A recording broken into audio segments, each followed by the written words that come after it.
मैं तो उस दिन से लगा हूं जिस दिन से यह काला प्रस्ताव कैबिनेट में आ रहा था। एक बिहार का ऑफिसर, IAS ऑफिसर ने हम लोग फोन करके कहा रात में करीब 11 बजे 12 बजे कि आप लोग सो रहे हैं और आपके गर्दन पर तलवार खड़ी है। मैं कहा कि 11-12 बजे तो सोने का समय होता ही है, आप पहले क्यों बुझा रहे, बात है कहना चाहिए। उन्होंने कहा कि आपको कल इन 3 जातियों को शामिल करने का प्रस्ताव कैबिनेट में है। मैं सुबह 2-4 साथियों को लेकर के क्या आप स्टार्ट रहिए लेकर के लालू प्रसाद जी के यहाँ पहुंचा और लालू जी से आग्रह किया। लालू जी कल देर सो गए। लालू जी की हिम्मत नहीं हुई कि नीतीश कुमार जी से ये बात करें। उन्होंने RCP जी को फोन लगाया। RCP जी ने कहा कि ये नीतीश बाबू रुक सकते हैं और कैबिनेट के प्रस्ताव एजेंडा में आ चुका है। नहीं बात नहीं आरक्षण, उसमें 5 अति पिछड़े वर्ग के मंत्री थे। जब काला प्रस्ताव शामिल हो रहा था, बस हो रही थी, उस एजेंडा पर लोगों ने सिग्नेचर किया। उसमें से आज भी 2 मंत्री आपके इस कैबिनेट में हैं। एक मंत्री गुजर गए, धरती पर नहीं रहे, एक मंत्री हार गए, लेकिन आज भी अमिता देवी और मदन सहनी जी इस कैबिनेट की शोभा बना रहे हैं। आप अगर सजग होते तो यह प्रस्ताव नहीं लगता। प्रस्ताव पर लागू करने की हिम्मत नहीं होती, लेकिन ना आपके मंत्री सजग है, ना हमारी जनता सजग है। कटु सत्य 8 साल से आज वही आरक्षण में वो लोग हैं। उसका कुपरिणाम क्या है, मैं 1 मिनट में अपनी बात करना उदाहरण के साथ। नगर निगम की बात कर रहे थे भाई अरविंद जी। नगर निगम के भी चुनाव हुए हैं 10 महीना 11 महीना पहले, 9 महीना पहले। उसका परिणाम क्या है, महापौर में मेयर का पद होता है सबसे महत्वपूर्ण नगर निगम में। बिहार के अंदर 17 नगर निगम है। 3 आरक्षित पद दिए गए थे अति पिछड़ा वर्ग के लिए मेयर का। तीनों पद पर कौन आसीन हुआ? जो 111 जातियां थी वो नहीं, जो ये 3 जातियों में जो तेली शामिल हुआ उसने तीनों पद हड़प लिया। अब 3 ही नहीं हड़पा, 17 में से सामान्य श्रेणी का भी 4 पद, यानी टोटल 7 पद लेकर के सबसे आगे। कुर्मी को भी नसीब को नहीं हुआ, यादव के 1 नसीब हुआ 17 में। तो जो जातियां यादव और कुर्मी जो आज की राजनीति में पीछे कर रही है। मैं तो कबीर का अनुयायी हूँ। कबीरा खड़ा बाजार में लिए लुकाठी हाथ, जो घर जान आपने चलो हमारे साथ। मैं तो उस सिद्धांत पर चलने वाला व्यक्ति हूँ, इसलिए मैं राजनीति के लायक अपने को अनफिट पाता हूँ। आज की जो राजनीति है उसमें चाहे कोई दल की बात हो, संसदीय राजनीति में इतनी गिरावट आई है कि अब अच्छे लोगों को राजनीति में करने की जगह नहीं है, सत्य बोलने की राजनीति में जगह नहीं है। लोग यहाँ से बोलते, यहाँ से नहीं बोलते। अगर अपने जमीर की बात बोले होते तो आज जो समस्या आपके बीच में है वो समस्या इतनी विकराल नहीं होती। सत्य है। मैं कहां से शुरू करूं? 10 मिनट के अंदर अपनी बात रखनी है। जो विषय है बड़ा प्रासंगिक विषय है। इस विषय पर बिहार के माननीय मुख्यमंत्री जी कर्पूरी चर्चा भी करवा रहे हैं और कर्पूरी चर्चा के नाम पर नीतीश चर्चा होती है। यही बात सत्य है। इसलिए मैं कह रहा हूं कि कर्पूरी चर्चा, कर्पूरी जी की आत्मा अगर कहीं जीवित होगी तो आज करा रही होगी कि कर्पूरी जी ने जिन मूल्यों की रक्षा के लिए 1978 में आरक्षण का वर्गीकरण किया था, गालियां सही थी। न सिर्फ अगले वर्ष से गालियां सुनी थी उन्होंने, पिछड़े दबंग लोगों ने भी उनको गालियां दी थी। वो गालियां क्या थी कि बदिया आरक्षण कर्पूरी ठाकुर ने लागू कर दिया। बदिया आरक्षण का मतलब समझते हो? उस कर्पूरी ठाकुर की आत्मा अगर कहीं होगी तो करा रही होगी। अब फिर हम कर्पूरी चर्चा कराने का क्या मतलब है? 2015 की हुकूमत ने अपेक्षाकृत संपन्न जातियों को इसमें शामिल कर दिया। ऐसे तो लालू प्रसाद यादव जी मुख्यमंत्री थे तो लगभग 19 जातियों को शामिल किया। बाद में नीतीश कुमार जी जब मुख्यमंत्री बने तो लगभग 15 जातियों को इसमें शामिल कर दिया गया। तो ये लगातार सिलसिला चल रहा है। कि जो जननायक कर्पूरी ठाकुर जी का आरक्षण पहली बार देश में वर्गीकृत आरक्षण देने का जो साहस किया था जननायक कर्पूरी ठाकुर ने, अपनी सत्ता और अपनी जान की परवाह किए बिना उस आरक्षण को आज चकनाचूर कर दिया गया, बर्बाद कर दिया गया। अब बर्बाद किसने की? यही लालू प्रसाद जी और यही नीतीश कुमार जी की सरकार में 2015 में। और आज जो उन्हीं की सरकार है, मैं भाजपा को कटघरे में नहीं खड़ा करता। राजनीतिक बातें हो रही है, भाजपा को आरक्षण के सवाल पर दोषी करते हैं, भाजपा अपना अलग पहचान लेकर के आरक्षण पर बचती है, वो अलग विषय है राजनीति का। लेकिन मैं कड़वी सत्य के रूप में कह रहा हूं कि जो 2015 में अपेक्षाकृत 3 संपन्न जातियों को अति पिछड़े, मूल अति पिछड़े के श्रेणी में शामिल कर दी गई, उसका खामियाजा 8 वर्षों से यह समाज भुगत रहा है।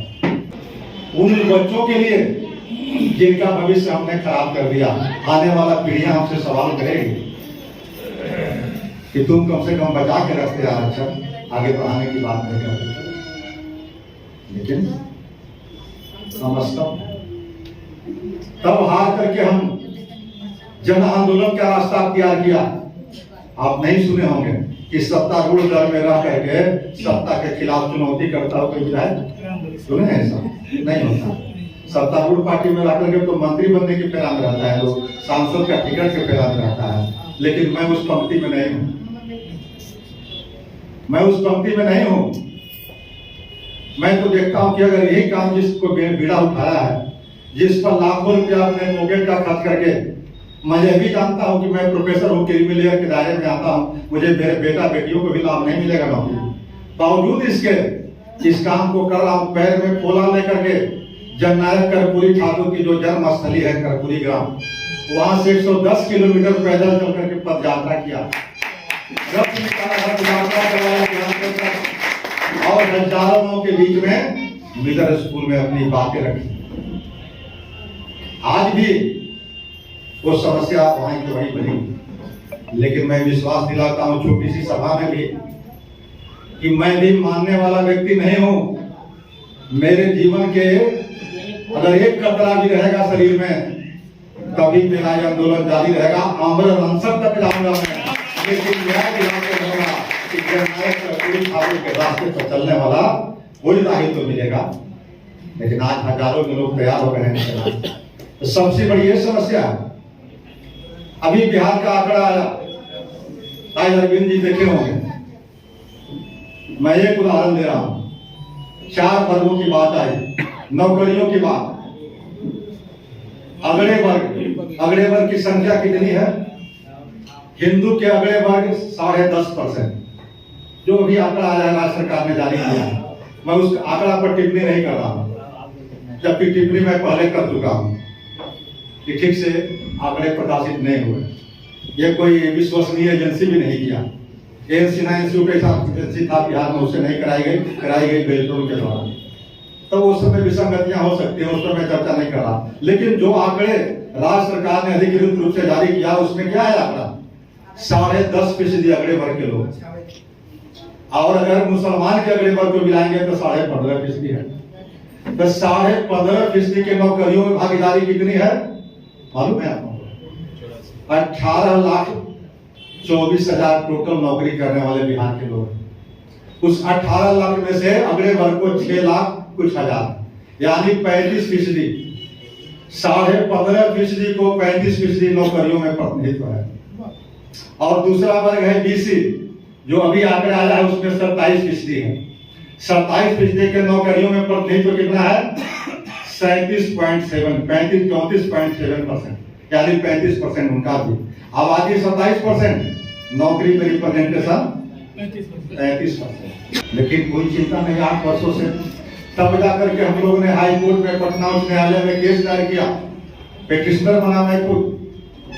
केस में पैसे की जीत हुई, हार गए। फिर मैं लालू जी के यहाँ आया कि अब मैं क्या करूं? उन्होंने कहा कि सुप्रीम कोर्ट में केस करो। सुप्रीम कोर्ट गए हुए हैं हम लोग, पेंडिंग है मामला, कोरोना के चलते बहुत टाइम लग गया। उस 8 वर्षों में सिर्फ नगर निगम की बात नहीं, जिला परिषद अध्यक्ष का भी मैं बात कर रहा हूं। 8 पद आरक्षित हैं 38 जिलों में से। 8 में से 7 पदों पर वही जाति आ गया। और एक पद मिला भी सीतामढ़ी में, एक महिला अदिति कुमारी माली समाज की, वो बेचारी के साथ एग्रीमेंट हुआ है, जादव जी बंधु ने एग्रीमेंट किया कि तुम नाम के चेयरमैन रहोगे, काम का मैं करूंगा। वो महिला हमसे बराबर रिक्वेस्ट करके कही अपने घर में चाय पिलाने के बाद। यानी 8 के 8 पर 46 वर्षों के बाद कर्पूरी ठाकुर के आरक्षण देना आज कामयाब हो रहा है। फिर हमें कर्पूरी चर्चा कराने का क्या मकसद है, आप समझ सकते हैं। और उतना ही नहीं, आप मुखिया की बात कर लें, नगर पंचायत में और भी पद होते हैं, वार्ड मेंबर से लेकर पंचायत समिति प्रमुख वगैरह सब आप देख रहे होंगे कौन लोग आ रहे हैं, किनसे किनका कंपटीशन हो। आज तेली समाज जो है बिहार में सबसे अधिक टैक्स भरता है जीएसटी में। आर्थिक युग है, पैसे के बल पर वो सब पद हासिल कर लेता है, तो क्या हो मूलतः पिछड़ा कैसे थी। अब आइए नौकरियों में, जिसके आंकड़ा आपको नहीं मालूम होता, मैं आरक्षण क्रियान्वयन समिति का बिहार विधान परिषद का अध्यक्ष हूँ। इस नाते बिहार में जितनी भी वैकेंसी निकलती है, रिजल्ट निकलता है, चाहे बिहार लोक सेवा आयोग के द्वारा हो, चाहे दूसरे आयोग के द्वारा हो, या यूनिवर्सिटी सर्विस कमीशन के द्वारा हो, या दरोगा का या और भी सिलेक्शन बोर्ड, तो भी छोटे बड़े सब नियुक्तियों पर रिजल्ट की समीक्षा करने में जाता हूं। लेकिन जाने के बाद जब मैं उसका समीक्षा करता हूं तो मेरे रोंगटे खड़े हो जाते हैं। मेरे रोंगटे खड़े हो जाते हैं कि आज बिहार में अगर सबसे बड़ी समस्या है तो जननायक कर्पूरी ठाकुर के बाद कोई उसको उठाने वाला नहीं है। धरती पर 50% से अधिक एक जाति लेकर के आपको नौकरी में आ रहा है। कहां आप हैं, कहां आप जा रहे हैं। लेकिन इस बिहार में आरक्षण का लाभ लेकर के सैकड़ों नहीं, हजारों नहीं, लाखों में लोग नौकरी में हैं, चाहे शिक्षक हो, चाहे प्रोफेसर हो, चाहे डॉक्टर हो, चाहे इंजीनियर हो, चाहे चपरासी हो, चाहे इंजीनियर। शेड्यूल कास्ट और शेड्यूल ट्राइब की आबादी जितनी है वो लगभग बराबर है, उनका 1-8% का अंतर है नौकरियों में। लेकिन चौथा ब्लॉक जो है ईबीसी, जिनकी आबादी है 36.01%, 36% का रिप्रेजेंटेशन कितना है नौकरियों में, मात्र 13%। आपका आरक्षण है 18% नौकरियों में। और मंडल कमीशन जब लागू हुआ था उस समय भी 9 जजेस का संविधान पीठ बनी थी, उसका फैसला था कि 50% से अधिक आरक्षण कभी की नहीं जा सकते। और दूसरा बिंदु था कि आरक्षित वर्ग के जो अभ्यर्थी मेधा के आधार पर चयनित किए जाएंगे उनकी गणना सामान्य श्रेणी में होगी। तो सामान्य श्रेणी में भी कुछ आने चाहिए थे, 18% आरक्षण से और कुछ सामान्य श्रेणी से। लेकिन आपका 13% क्यों है, कभी आपने विचार किया। आज 13% का हक कौन मार रहा है, शेड्यूल कास्ट शेड्यूल ट्राइब्स के भाई नहीं मार रहे, ये अगले वर्ग मार रहे हैं या पिछड़े वर्ग मार रहे हैं। तो हमारा दुश्मन कौन हुआ, जो हमारे हितों को मार रहा है, जो हितों को खा रहा है। ये आपको समझना पड़ेगा नए सिरे से देखने से। क्यों है, अभी बात कर रहे थे रोहिणी कमीशन की। रोहिणी कमीशन से 2 बार मैं मिल चुका हूं, डेलीगेशन हमारा मिल चुका है उनसे। उसके एक मेंबर थे बजाज साहब, उनसे मैं घंटों डिस्कशन किया।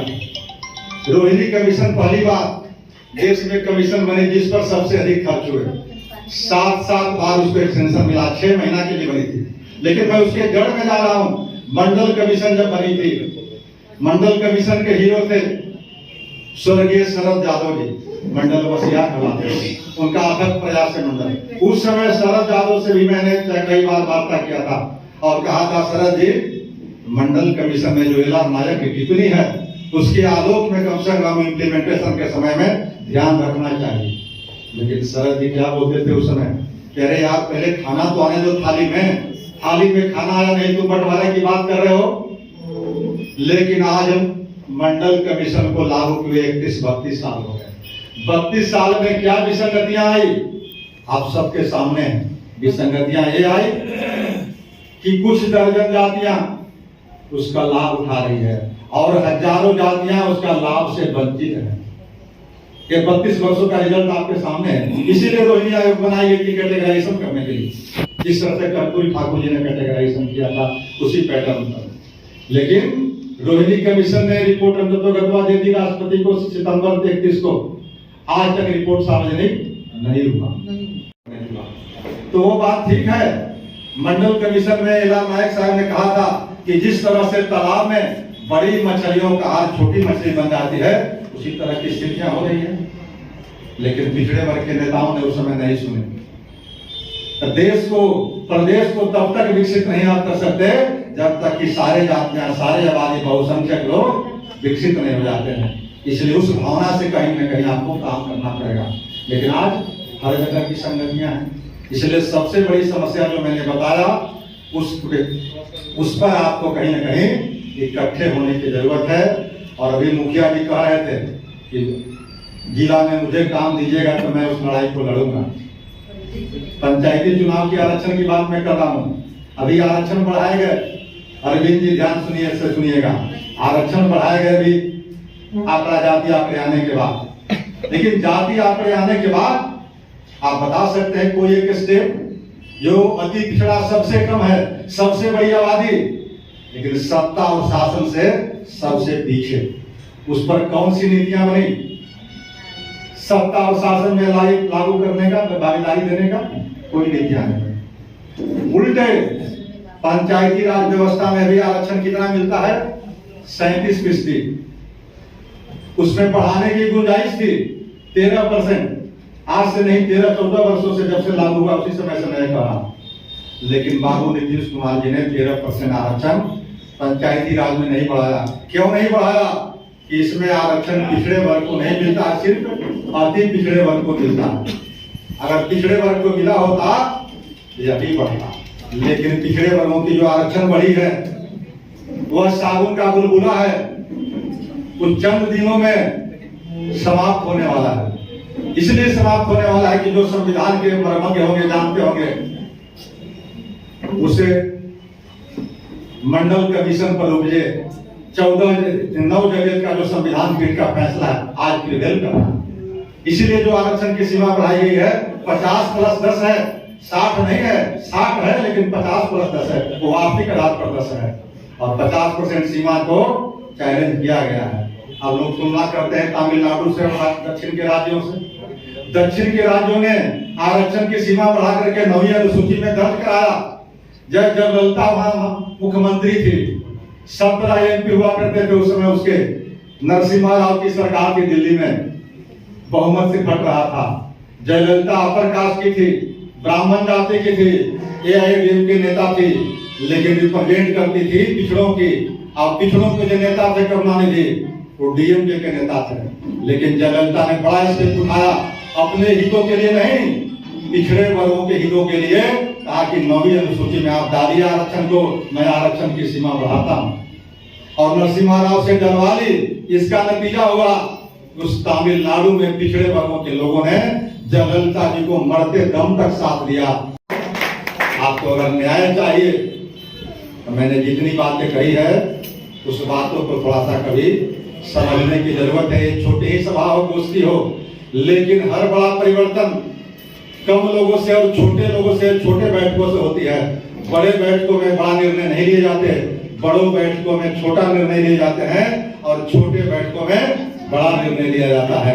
इसलिए मैं उम्मीद करता हूँ कि आप इन बातों को, मेरा समय सीमा समाप्त हो गया है, फिर आप कहें कि ये भी झूठ बोल गया, बोले कि 10 मिनट बोलेंगे, आप बोलने लगे सब बोलते रहेंगे। इसलिए माफ करेंगे, थोड़ा समय लग गया होगा था।